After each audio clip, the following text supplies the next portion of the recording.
Akkam jirtu maatiiwwan EL Academy barumsa keenya har'aan immoo kan barannu akkuma argitanii asiin qubeen dubbachistuu shananii maal akka ta'anii akkamitti immoo akka dubbifamanii tokko tokko ni ilaalla jechuudha. Kanaaf fakkeenya wajjin ni ilaalla. Fakkeenyaadhaan yeroo ilaallu qubee dubbachistuu yeroo dheeressine dubbisnuu fi yeroo gabaabsine dubbisnu akkamitti dubbifamu kan jedhu ilaalla. Namoonni qubee beektanii adda baastanii akkasumas akkatti barreessitanii akkatti illee dubbistanii baay'ee rakkattu maaliif haalatti fayyadama isaanii hubachuu dhabuun jechuudha. Kanaaf har'a haala akkamitti akka fayyadamu qabdanii tokko tokkoon sagalee isaanii dheeressines gabaabsines fakkeenya wajjin kan ilaallu ta'a jechuudha. Fakkeenya wajjin kan ilaallu ta'a. Kanaaf sirriitti ammaadhumaatti ni hordofaa isiniin jedha. Akkasumas namoonni chaanalii kana haaraa warra taatanii chaanalii kana subscribe gochuudhaan barumsawwan yeroo adda addaatti hojjennu isinii qaqqaba. Akkasumas viidiyoo kana like gochuun jalqabaa isiniin jedha. Namoonni karaa keessoon sirriitti barachuu barbaadan afaan Amaaraffaa, Ingiliffaa, afaan Oromoo akkasumas herreega dabalatee bilbilli viidiyoo kana jala argamuun bilbiltanii galmaa'uu ni dandeessu jechuudha. Barachuu ni dandeessu. Karaa Imo, WhatsApp akkasumas Telegram ni argachuu dandeessu. Amma kallattiin gara barumsa keenyaatti ni deemna jechuudha. Asii qubeen dubbachistuu akkuma beekamu meeqa jiru qubee dubbachistuu 5 jiru. 5 isaanii sirriitti qabadha. 5 isaanii A, E, I, O, U. Kanaaf qubeen dubbachistuu jechuun warra kana shananidha. Qubee afaan Oromoo qubee qeenxee keessa 26 jira. 26 keessa 26 keessa 5 qubee dubbachistuudha. Warra afaan 20 tokko immoo qubee dubbifamaadha jechuudha. Kanaaf dubbisa tokko sagalee akka qabaatu akka dubbatu kan taasisan akka dubbatu qubee tokko akka dubbatu kan taasisan qubee dubbachistuu kanadha jechuudha. Dubbachistuu akka dubbatu kan godhan warra kanadha. Qubee xiqqaa fi guddaa wal biraa kan jirani A, E, I, O, U jenna jechuudha. Kanaaf akkamitti tokko tokko isaanii asiin yeroo dhufnu akkamitti jecha ijaaruuf yookiin immoo barreessuuf yeroo kaatanii sagaleen akkamitti akka dubbifamu akkatti barreeffamtanii akkatti barreessitanii yookiin immoo akka dubbistanii asitti sirriitti hubadha jechuudha. Kanaaf asii sagaleen A biraa jiraannan kuni A jenna. Fakkeenyaaf asii A jenna. Sagalee gabaabaa qabdi. Asii garuu A jenna jechuudha. Kanaaf asii B jenna. Maal jenna? B jenna. Iddoo kanatti garuu Baa jenna. Baa sagalee dheeraa qabdi jechuudha. Kanaaf qubeen dubbachistuu asii B, asii immoo Baa jenna. Maaliif asii tokkodha, asii immoo lamadha. Kanaaf B asii rii, B rii jenna. Asii garuu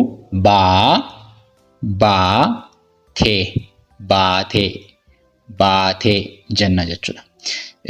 Dubbachistuun itti aantee jirtu asii Eedha. E kanaaf asii B jenna. B kanaaf qubeen B jenna iddoo kanatti garuu Bee kanaaf beekaa jenna jechuudha. Asii immoo B idhaamti dubbachistuun I waan taateef maal akkamitti dubbatti asitti B sagalee I qabdi B itti dubbatti jechuudha. B asii immoo bifa jenna jechuudha. Bifa sagalee gabaabaa. Asii garuu B jenna jechuudha. Kanaaf asii B sagalee akkasii qabdi. Asii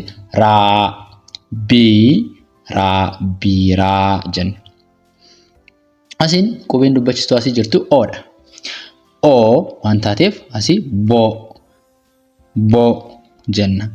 Asii lama miti boo jenna jechuudha. Boo kanaaf asii yeroo jennu bona ni ta'a. Asii garuu boo waan ta'eef ni dheerata boonaa jenna jechuudha. Uudha waan taateef qubeen dubbachistuu Uudha. Kanaaf bu jenna. Bu asii buna buna jenna. Asii garuu ulaamaadha sagalee dheeraa ta'a jechuudha. Kanaaf buu kanaaf buusaa jenna jechuudha. Buu asii buu sagalee dheeraa qaba. Kanaaf sagalee jedhu asii jira jechuudha. Bakka qubee dubbifamaa kana wajjin kanaatu jira jechuudha. Haala kanaan dubbisna. Yoo qubee kan biraa wajjin immoo akka fakkeenyaatti yeroo ilaallu akka isin sirriitti qabachuus akka isin mijatu qubee garaagaraa qubee dubbachiistuu dubbifamaa garaagaraa wajjin wal biraa finneen ilaallaa jechuudha. Ammas asii ca jenna argitanii ca jenna. Asitti garuu caa jenna. Caa inni dheerata sagaleen ca. Asii fakkeenyaaf ca buu jenna. Ca buu. Asii garuu caa waan ta'eef caasaa jenna jechuudha. Caasaa. Asii ce jenna. Ce maaliif asii ce qubee jecha ce gabaabaadhaan hin jiru waan ta'eef asiin barreessine. Kanaaf ce sagalee gabaabaa qaba. Asii immoo cee kanaaf sagalee dheeraadha. Ceekuu ni ta'a jechuudha. Ceekuu. Asii qubeen jirtu i'dha. Asirratti i kanaaf sagalee sagalee i'dhaan akka dubbatu gooti. Kanaaf cii jenna. Argitanii? Asii amma cii jenna. Asii ciree jenna jechuudha. Sagalee gabaabaa. Asii garuu cii. Asii ciisuu. Asii co jenna.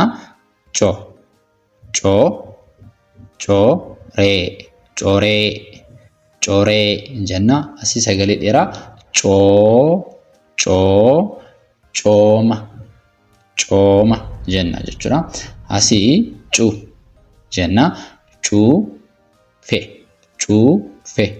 Cuufe jenna argitanii? Cuufe. Asii garuu dheerata.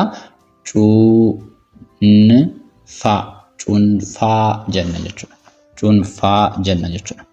Amma asitti kan sirriitti ilaaluu qabdanii sagalee isaan akka itti dubbatanii ilaaltu. Dubbachiistu jechuun inni kun akka sagalee aadhaan dubbatu gooti ca. Asii eedhaan akka dubbatu gooti ce. Asii i'dhaan akka dubbatu gooti ci. Asii oodhaan akka dubbatu gooti coo. Asii uudhaan akka dubbatu gooti cu jenne. Kanaaf sagalee isaanii jijjiiraa deemu jechuudha. Maaliif jijjiiru? Dubbachiistuu asirraa qubee dubbachiistuu kan sagalee qubee dubbifamaa kana jijjiiraa deemu jechuudha. Itti aanee kan jiru ammas qubee daa wajjin yeroo dhufan. Da wajjin yeroo dhufan asii da jenna. Maal jenna? Da. Asii garuu yeroo dheeratu daa garaagarummaa qaba jechuudha. Da asii immoo daa. Kanaaf asii dame jenna. Asii